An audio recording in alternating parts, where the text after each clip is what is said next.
ಹೇಳ್ತಾ ಇದ್ದಾರೆ. ಇದು ಮುಂದೆ ಅವರೇನು ಅಂಕಿಅಂಶ ತೋರಿಸಿದಾರಲ್ಲ, ಈಗ ನಮ್ಮ ಫಿಸಿಕಲ್ ರೆಸ್ಪಾನ್ಸಿಬಿಲಿಟಿ ಆ್ಯಕ್ಟ್ ಏನಿದೆ ಅದಕ್ಕೆ ನಾವು 3% ಒಳಗೆ ಇದ್ದೀವಿ ಅಂತ ಇವ್ರು ಹೇಳ್ತಾರೆ. ಕಳೆದ ವಾರ ಇದೇ ರಿಸರ್ವ್ ಬ್ಯಾಂಕ್ನಿಂದ ಕೊಟ್ಟಂಥ ವರದಿ ಪ್ರಕಾರ GDP ಗ್ರೋತ್ ಏನಿದೆ 25% ಒಳಗಿರಬೇಕಲ್ಲ, GDP ಗ್ರೋತ್ನ 25% ಒಳಗೆ ಇವತ್ತು ಅದು ಮೀರಿದೆ. ಬಟ್ ಇವ್ರ ಅಂಕಿಅಂಶದಲ್ಲಿ ಮರೆಮಾಚಿರ್ತಕ್ಕಂಥದ್ದೇನಿದೆ ಇದರ ಎಫೆಕ್ಟ್ಗಳು ಮುಂದಿನ ದಿನಗಳಲ್ಲಿ ಪ್ರಾರಂಭ ಆಗುತ್ತೆ. ಇಲ್ಲಿ ಕಳೆದ ವರ್ಷವೇ ಕ್ಯಾಪಿಟಲ್ನ ಅಸೆಟ್ನ ಕ್ರಿಯೇಟ್ ಮಾಡಲಿಕ್ಕೆ 73,000 ಕೋಟಿ ಇಟ್ಟಿದ್ರು. ಈ ಮಾರ್ಚ್ ಅಂತಿಮದವರೆಗೆ ಎಷ್ಟು ಖರ್ಚು ಮಾಡ್ತಾರೆ ಅನ್ನೋದು ತೆಗೆಸಿ. ಮಾಹಿತಿ ಇರತಕ್ಕಂಥದ್ದು 50% ಖರ್ಚಾಗಿಲ್ಲ ಕ್ಯಾಪಿಟಲ್ ಎಕ್ಸ್ಪೆಂಡಿಚರು. ರೆವಿನ್ಯೂ ಎಕ್ಸ್ಪೆಂಡಿಚರ್ ಎಷ್ಟು ಹೋಗಿದೆ? ಈ ವರ್ಷ ಮತ್ತೆ 74,000 ಕೋಟಿನೋ 78,000 ಕೋಟಿನೋ ಇಟ್ಟಿದ್ದಾರೆ ಕ್ಯಾಪಿಟಲ್ ಎಕ್ಸ್ಪೆಂಡಿಚರ್ಗೆ. ಯಾವ ಗ್ಯಾರಂಟಿ ಇವರು ಖರ್ಚು ಮಾಡ್ತಕ್ಕಂಥದ್ದು ದುಡ್ಡಲ್ಲಿಂದ ತರ್ತಾರೆ? ಕೊರತೆ ಇದೆ. ಮಾತೆತ್ತಿದ್ರೆ ಕೇಂದ್ರ ಸರ್ಕಾರದ ಮೇಲೆ ಟೀಕೆ ಮಾಡೋದು ಹೊರತುಪಡಿಸಿ ಇವರ ಶ್ರಮ ಏನಿದೆ ಅನ್ನೋದು ನನಗೆ ಗೊತ್ತಿಲ್ಲ. ನನಗೆ ಈ ಸರ್ಕಾರಕ್ಕೆ ಇವತ್ತು ಎಲ್ಲ ರಂಗದಲ್ಲೂ ಫೇಲ್ಯೂರ್ ಆಗಿದ್ದಾರೆ. ಇಲ್ಲಿ ಪುಸ್ತಕದಲ್ಲಿ ಏನು ಓದಿದ್ದಾರೆ, ಹಲವಾರು ಯೋಜನೆಗಳು ಹಿಂದೆ ಈಗಾಗಲೇ ಪ್ರಾರಂಭ ಆಗಿ ಹಲವಾರು ಹಿಂದಿನ ಸರ್ಕಾರಗಳಲ್ಲೇ ತೀರ್ಮಾನ ಆದಂಥವನ್ನೇ ಓದಿದ್ದಾರೆ. ಉದಾಹರಣೆಗೆ ನಿಮಗೆ ಒಂದು ಫೇಲ್ಯೂರ್ ಆಗ್ತಕ್ಕನ್ನೋದಕ್ಕೆ ಒಂದು ನಿಮಗೆ ಎಕ್ಸಾಂಪಲ್ ಹೇಳ್ತೇನೆ. ಎತ್ತಿನಹೊಳೆ ನೀರಾವರಿ ಯೋಜನೆ. ಎತ್ತಿನಹೊಳೆಗೆ ಈಗಾಗಲೇ ಮೊದಲನೇ ಹಂತದ ಕಾರ್ಯಕ್ರಮಗಳನ್ನು ಯೋಜನೆಯನ್ನು ಮುಗಿಸಿದ್ದೇವೆ. ಎರಡನೇ ಹಂತಕ್ಕೆ ಪ್ರಾರಂಭ ಮಾಡ್ತೇವೆ. ಇನ್ನೇನು 17 ಕಿಲೋಮೀಟ್ರು ಕಾಲುವೆ ಆಗಬೇಕು. ಅದ್ರ ಜೊತೆಗೆ ಕೊರಟಗೆರೆ ಹತ್ತಿರ 1.2 TMC ನೀರನ್ನು ಶೇಖರಣೆ ಮಾಡ್ತಕ್ಕಂಥ ಒಂದು ಜಲಾಶಯ ಮಾಡ್ತೀವಿ ಅಂತ ಹೇಳಿದ್ದಾರೆ. 2018ರಲ್ಲಿ 5.57 TMC ನೀರನ್ನು ಹಿಡಿದಿಟ್ಕೊಳ್ತಕ್ಕಂಥದ್ದಕ್ಕೆ ಒಂದು ಜಲಾಶಯ ದೊಡ್ಡಬಳ್ಳಾಪುರ ಕೊರಟಗೆರೆ ಮಧ್ಯದಲ್ಲಿ ಆಗ್ತಕ್ಕಂಥದ್ದಕ್ಕೆ ಒಂದು ತೀರ್ಮಾನಗಳಾಗಿ GO ಎಲ್ಲ ಇಶ್ಯೂ ಆಗಿ ಹೋಗಿತ್ತು. ಆಮೇಲೆ ನನ್ನ ಸರ್ಕಾರ ಹೋಯಿತು, ಯಡಿಯೂರಪ್ಪನವ್ರು ಬಂದರು. ಆ 5.57 TMC ನೀರು ಶೇಖರಣೆ ಮಾಡ್ತಕ್ಕಂಥ ಜಲಾಶಯವನ್ನು ಕಟ್ ಡೌನ್ ಮಾಡಿ 2 TMCಗೆ ಅಂತ ಅವ್ರು ಮಾಡಿದರು. ಅದನ್ನೀಗ 1.2 TMC ಇವರು ಇಳಿಸಿದ್ದಾರೆ. ಈಗಾಗಲೇ ಯಾವೊಂದು ನಮ್ಮ ಪರಿಸರ ಇಲಾಖೆಯಿಂದ, ಫಾರೆಸ್ಟ್ ಡಿಪಾರ್ಟ್ಮೆಂಟಿಂದ ಈಗಾಗಲೇ ತಕರಾರಾಗಿದೆ. ಇವರು ಹೇಳ್ದೆ ಕೇಳದೆ ಪರ್ಮಿಷನ್ಗಳಿಲ್ಲದೆ ವಯಲೇಟ್ ಮಾಡಿ ಸುಮಾರು 24 ಕಿಲೋಮೀಟರ್ ಕಾಲುವೆಗೆ ಇವತ್ತು ಏನು ಒಂದು ಸಮಸ್ಯೆಗಳನ್ನು ಇವರೇ ಉದ್ಭವ ಮಾಡ್ಕೊಂಡಿದ್ದಾರೆ.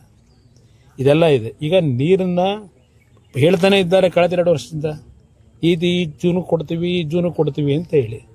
ಇಲ್ಲಿ ಆ ಎತ್ತಿನಹೊಳೆ ಪ್ರಾಜೆಕ್ಟ್ನ ನೀರನ್ನು ಚಿಕ್ಕಬಳ್ಳಾಪುರ ಕೋಲಾರಕ್ಕೆ ತಗೊಂಡು ಹೋಗ್ತಕ್ಕಂಥ ನಿಟ್ಟಿನಲ್ಲಿ ಈಗ 5 TMCಯಿಂದ 1.2 TMC ಇಳಿಸಿರೋದು ಇಲ್ಲೇ ಅರ್ಥ ಮಾಡ್ಕೊಳ್ಳಿ ಇವ್ರು ಎಷ್ಟರ ಮಟ್ಟಿಗೆ ಈ ಯೋಜನೆ ತರ್ತಾರೆ ಅನುಷ್ಠಾನಕ್ಕೆ. ಒಂದು ಕಾರ್ಯಕ್ರಮ ನಿಮ್ಗೆ ಹೇಳ್ತಾ ಇದ್ದೀನಿ ಯಾವ ಥರ ಇದೆ ಅಂತೇಳಿ. ಹಲವಾರು ನೀರಾವರಿ ಯೋಜನೆಗಳ ವಿಷಯದಲ್ಲಿ ದುಡ್ಡೇ ಇಟ್ಟಿಲ್ಲ. ದುಡ್ಡು ನೀಡದೆ ಸುಮ್ಮನೆ ಘೋಷಣೆ ಮಾಡಿದ್ದಾರೆ. ಅದು ಎಷ್ಟು ದಿವಸ ಆ ಘೋಷಣೆ ಇರಲಿಕ್ಕೆ ಸಾಧ್ಯ? ಭರಪೂರ ಘೋಷಣೆ ಇದೆ, ಅದರಲ್ಲೇನು ಸಂಶಯ ಏನೇ ಇಲ್ಲ. ಆದರೆ ಇವರು ಬಜೆಟ್ನ 3.5 ಗಂಟೆ ಓದ್ತಕ್ಕಂಥ ಖುಷಿಲೂ ಓದಲಿಲ್ಲ. ಅಲ್ಲಿ ಅವ್ರ ಪಾಪ ಒಂದೊಂದು ಪದ ಬಳಕೆ ಮಾಡಬೇಕಾದ್ರೆ ಅವರಿಗೆ ಇದ್ದಂಥ ಒಂದು ಶ್ರಮ ತಾವು ಬಹುಶಃ ನೋಡಿರ್ಬೋದು ಟಿವಿಗಳಲ್ಲಿ. ಎಷ್ಟೆಷ್ಟು ಪಾಪ ಅವರು ಕನ್ನಡದಲ್ಲಿ ಇದನ್ನು ಪಾಠ ಮಾಡೋರವರು ಭಾಳ ಜನ MLAಗಳಿಗೆ. ಅದೆಂಥದ್ದು ನಿಮ್ಮ ಸಂಧಿಗಳ ವಿಷಯದಲ್ಲೆಲ್ಲ ವ್ಯಾಕರಣ, ಅದೇ ಸಂಧಿ ವಿಷಯದಲ್ಲಿ. ಇಲ್ಲಿ ನೆನ್ನೆ ಅವ್ರು ಓದಬೇಕಾದ್ರೆ ಅವ್ರು ಪಡ್ತಾ ಇದ್ದಂಥ ಶ್ರಮ ನೋಡಿದಾಗ ಜನಗಳ ಪರಿಸ್ಥಿತಿ ಏನಾಗುತ್ತೆ ಅನ್ನೋದನ್ನ ಆ ಶ್ರಮದಲ್ಲಿ ನಾವು ಕಾಣ್ತಾ ಇದ್ದ. ಈಗ ನನಗೆ ನಿನ್ನೆ ದಿನ ಘೋಷಣೆ ಏನು ಮಾಡಿದ್ದಾರೆ ಅವ್ರಿಗೆ ಅಭಿನಂದಿಸ್ತೀನಿ. ಮಂಡ್ಯ ಜಿಲ್ಲೆಗೆ ಅವ್ರು ಕೊಟ್ಟಿರತಕ್ಕಂಥ ಒಂದು ಕಾರ್ಯಕ್ರಮ ಅದು, ಮಂಡ್ಯ ಜಿಲ್ಲೆ ಕೊಡ್ತೀವಿ ಅಂತ ಹೇಳಿ. ಈಗ ಅದಕ್ಕೆ ನನ್ನ ಅಭಿನಂದನೆ ಇದೆ. ಮಂಡ್ಯ ಜಿಲ್ಲೆನಲ್ಲೇ ಏನ ನಾವು ಸ್ಥಾಪನೆ ಮಾಡತಕ್ಕಂಥದ್ದು ಈಗಾಗಲೇ ನಮ್ಮ ಇಲಾಖೆಯಲ್ಲಿ ತೀರ್ಮಾನ ಏನು ಮಾಡಿದ್ದೇನೆ. ಈಗ ಮೊದಲನೇ ಹಂತದಲ್ಲಿ 500 ಕೋಟಿ, ಎರಡನೇ ಹಂತದಲ್ಲಿ ಮತ್ತೆ 500 ಕೋಟಿ, ಒಟ್ಟು 1000 ಕೋಟಿ ಅಲ್ಲಿ ಬಂಡವಾಳ ಆಗ್ತಕ್ಕಂಥದ್ದಕ್ಕೆ ತೀರ್ಮಾನ ಏನಾಗಿದೆ. ಭೂಮಿ ಎಲ್ಲಿ ಕೊಡ್ತಾರೆ ಅಂತಕ್ಕಂಥದ್ದು ನಮ್ಮ ಅಧಿಕಾರಿಗಳಿಗೆ ಹೇಳಿದ್ದೇನೆ. ನೀವು ಚರ್ಚೆ ಮಾಡಿ ಸ್ಥಳ ಪರಿಶೀಲನೆ ಮಾಡಿ ಆ ಭೂಮಿಯನ್ನು ನಮಗೆ ಯಾವ ಮಟ್ಟಕ್ಕೆ ಸೂಕ್ತ ಇದೆ. ನಾನು ಹೇಳಿದ ನಾನು ಪ್ರಶ್ನೆ ಆ ಜಾಗ ಈ ಜಾಗ ಅಲ್ಲ, ಒಟ್ಟಾರೆ ನನಗೆ ಇನ್ಫ್ರಾಸ್ಟ್ರಕ್ಚರ್ ಡೆವಲಪ್ಮೆಂಟ್ ಮಾಡಿ ಉತ್ತಮ ಅಂತ ರೀತಿಯಲ್ಲಿ ಸೌಕರ್ಯ ಕೊಡಬೇಕು ಅವರು KDBಯಿಂದ. ಇಲ್ಲಿ ಯಾರೋ ಹೇಳಿದ ತಕ್ಷಣ ಅದಾಗೋದಿಲ್ಲ. KDBಯಿಂದ ಅದು ಏನು ಮಾಡಬೇಕಾಗ್ತದೆ, ಒಂದು ಬಡಾವಣೆ ನಿರ್ಮಾಣ, ಅದು ಇಂಡಸ್ಟ್ರಿಯಲ್ ಪಾರ್ಕ್ನ, ಅದ್ರ ಜೊತೆಗೆ ನಮ್ಮ ಅಧಿಕಾರಿಗಳು ಸ್ಥಳ ಪರಿಶೀಲನೆ ಮಾಡ್ತಾರೆ ಎಲ್ಲಿ ಮಾಡಬೇಕು ಅಂತಕ್ಕಂಥದ್ದು. ನಾನೀಗಾಗಲೇ ನಮ್ಮ FKCCIಯಿಂದ ಒಂದು 50ರಿಂದ 60 ಜನ ಕೈಗಾರಿಕೋದ್ಯಮಿಗಳನ್ನು ಕರೆದು ಮೊನ್ನೆ HMT ಫ್ಯಾಕ್ಟ್ರಿನಲ್ಲಿ ಒಂದು ಸಭೆನೂ ಮಾಡಿದ್ದೇನೆ. ಅವ್ರಿಗೆ ಡೆಲ್ಲಿಗೂ ಬರಲಿಕ್ಕೆ ಹೇಳಿದ್ದೇನೆ. ಹಲವಾರು 2 ವೀಲರು 3 ವೀಲರ್ನ ಪ್ರೊಡಕ್ಷನ್ ಮಾಡ್ತಕ್ಕಂಥ ಯೂನಿಟ್ಗಳನ್ನು ಹಾಕಬೇಕು ಅಂತಕ್ಕಂಥದ್ದಕ್ಕೆ ಆಸಕ್ತಿಯನ್ನು ತೋರಿಸಿದ್ದಾರೆ. ಅದನ್ನು ಸಹ ಈ ARIನ ಒಂದು ಟೆಸ್ಟಿಂಗ್ ಏಜೆನ್ಸಿ ಏನಿದೆ, ಈಗ ನಮ್ಮಲ್ಲಿ ಪ್ರೊಡಕ್ಷನ್ ಮಾಡ್ತಾ ಇರ್ತಕ್ಕಂಥದ್ದೆಲ್ಲ ಪೂನಾಗೋ ತಮಿಳ್ನಾಡಿಗೋ ಹೋಗಿ ಸರ್ಟಿಫಿಕೇಟ್ ತರಬೇಕು. ಹಲವಾರು ರೀತಿಯ ಸಮಸ್ಯೆಗಳನ್ನು ಇಲ್ಲಿಯ ಒಂದು ಮ್ಯಾನುಫ್ಯಾಕ್ಚರರ್ಸ್ ಏನು ಅನುಭವಿಸ್ತಾ ಇದ್ದಾರೆ, ಅದೆಲ್ಲ ಸುದೀರ್ಘವಾಗಿ ಚರ್ಚೆ ಮಾಡಿದ್ದೀವಿ. ಅದಕ್ಕೆ ಒಂದು ದೊಡ್ಡ ಮಟ್ಟದಲ್ಲಿ ಏನು ಮಾಡಬೇಕು ಅಂತಕ್ಕಂಥ ಚಿಂತನೆ ಪ್ರಾರಂಭಿಕ ಅಂತ ಶುರು ಮಾಡಿದ್ದೇವೆ. ಇಲ್ಲಿ ಯಾವ ಥರ ತರಬೇಕು ಅಂತಕ್ಕಂಥದ್ದು ನನಗೆ ಯಾರನ್ನು ಮೆಚ್ಚಿಸ್ಲಿಕ್ಕೆ ಇದೆಲ್ಲ ನಾನು ಈ ಒಂದು ಯೋಜನೆಗಳಿಗೆ ನಾನು ಚಾಲನೆ ಕೊಟ್ಟಿಲ್ಲ. ನನ್ನ ಋಣ ತೀರಿಸಬೇಕು, ನನ್ನ ಕರ್ತವ್ಯ ಮಾಡಬೇಕು. ಆ ಕರ್ತವ್ಯ ಮಾಡ್ತಕ್ಕಂಥ ನಿಟ್ಟಿನಲ್ಲಿ ಪ್ರಾಮಾಣಿಕವಾಗಿ ಜಿಲ್ಲೆಯ ಜನ ನನ್ನ ಮೇಲೆ ವಿಶ್ವಾಸ ಇಟ್ಟಿದ್ರು. ಆ ವಿಶ್ವಾಸಕ್ಕೆ ಯಾವುದೇ ಧಕ್ಕೆ ಬರದಾರದೆ ಇರ್ತಕ್ಕಂಥ ರೀತಿಯಲ್ಲಿ ಈ ಯೋಜನೆ ಅನುಷ್ಠಾನಕ್ಕೆ ತಂದು ಯುವಕರಿಗೂ ಉದ್ಯೋಗದಲ್ಲಿ ದೊಡ್ಡ ಮಟ್ಟದಲ್ಲಿ ಸಿಗ್ತಕ್ಕಂಥದ್ದಕ್ಕೆ ಒಂದು ಚಾಲನೆ ಬಜೆಟ್ ಹಿಂದೇನು ಕೊಟ್ಟವ್ರು ಇಲ್ಲಿ ಮಂಡ್ಯ ಕೊಟ್ಟಿರೋದೇನು ಕೊಟ್ಟವ್ರು ಅವರು ಕೊಟ್ಟಿರ್ತಕ್ಕಂಥದ್ದು ಈ ಒಂದು ಘೋಷಣೆ ಇದು ಮಾಡಿದ್ ಬಿಟ್ರೆ ಯಾವುದು ಅಂತ ಒಂದು ಪ್ರಮುಖವಾದಂತ ಘೋಷಣೆಗಳು ಇಲ್ಲ. ಸರ್, ಮಂಡ್ಯ ಋಣ ತೀರಿಸ್ತೀವಿ ಅಂತ ಹೇಳ್ತಾರೆ, ಆದ್ರೆ ಮದ್ದೂರು ಶಾಸಕರು ಸಾಕಷ್ಟು ಟೀಕೆ ಮಾಡ್ತಾರೆ ಸರ್. ಯಾರು? ಕದ್ಲೂರು ಉದಯ. ಒಂದು ನಿಮಿಷ, ಅವ್ರ ಟೀಕೆ ಯಾವ್ದಕ್ಕೆ ಮಾಡಿದ್ದಾರೆ? ಡೆವಲಪ್ಮೆಂಟ್ ಮಾಡಿದಾರ? ಡೆವಲಪ್ಮೆಂಟ್ ವಿಚಾರ ಏನ್ ಮಾಡಿದ್ದಾರೆ? ಅವರ ಬಗ್ಗೆ ನನ್ನ ಚರ್ಚೆ ಅವಶ್ಯಕತೆ ಇಲ್ಲ. ಆ ವ್ಯಕ್ತಿಗೂ ನನಗೂ ಯಾಕೆ ಹೋಲಿಕೆ ಮಾಡ್ತೀರಿ? ಆ ವ್ಯಕ್ತಿ ಬಗ್ಗೆ ನಾವು ಉತ್ತರ ಕೊಡ್ಲಿಕ್ಕೆ ಅವಶ್ಯಕತೆ ಇದೆ. ಗ್ರಾಮೀಣ ಭಾಗದ ಜನರ ಕಷ್ಟ ಕೇಳಿಲ್ಲ ಕುಮಾರಸ್ವಾಮಿ ಅವರು. ಇಲ್ಲ, ನಾನು ಎಲ್ಲ 5 ಸ್ಟಾರ್ ಅಲ್ಲಿ ಇದ್ದೀನಿ. ಶ್ರೀಲಂಕಾದಲ್ಲಿ ಹೋಗಿ ಕೂತಿದ್ದೆ.